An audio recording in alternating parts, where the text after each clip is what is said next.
మీరు వాళ్ళని ఎడ్యుకేట్ చేసి వాళ్ళకి అవేర్నెస్ క్రియేట్ చేసి వాళ్ళందరినీ ఈ బీపీఎస్ స్కీమ్లోకి ఎన్రోల్మెంట్ చేయించడం ఒకటి. రెండోది వచ్చేసరికి ఏదైతే ఇప్పుడు మనకు వాళ్ళకి క్లియర్గా ఒక ఇన్స్ట్రక్షన్ అనేది వెళ్ళాలి పబ్లిక్కి.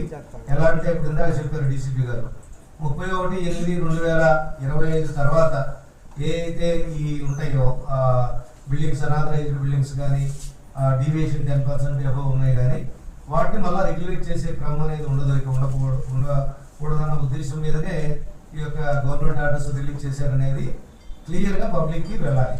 అలా వెళ్ళినప్పుడు ఇంకా ఫ్యూచర్లో ఎలాంటి 10% అబవ్ డ్యూరేషన్ ఉన్న బిల్డింగ్స్ కానీ అనాథరైజ్డ్ బిల్డింగ్స్ కానీ లేకుండా ఉండాలి.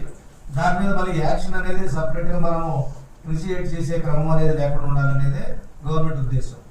దీనిలో భాగంగా ఇప్పుడు మనకు ఈ బీపీఎస్ స్కీమ్ తీసుకురావడంలో ఇంకొక ఉద్దేశం ఏంటంటే ఈ నెంబర్ ఆఫ్ బిల్డింగ్స్ ఈ విధంగా డివియేషన్లో ఉండడం కానీ అనాథరైజ్డ్ కన్స్ట్రక్షన్స్గా ఉండి వాళ్ళకి రావాల్సిన బెనిఫిట్స్ లేక కొంతమంది పబ్లిక్ సఫర్ అయ్యే క్రమంలో ఇది గవర్నమెంట్ దృష్టికి వెళ్ళిన దాని మీద ఈ నిర్ణయం తీసుకున్నట్లుగా మనం గమనించుకోవాలి.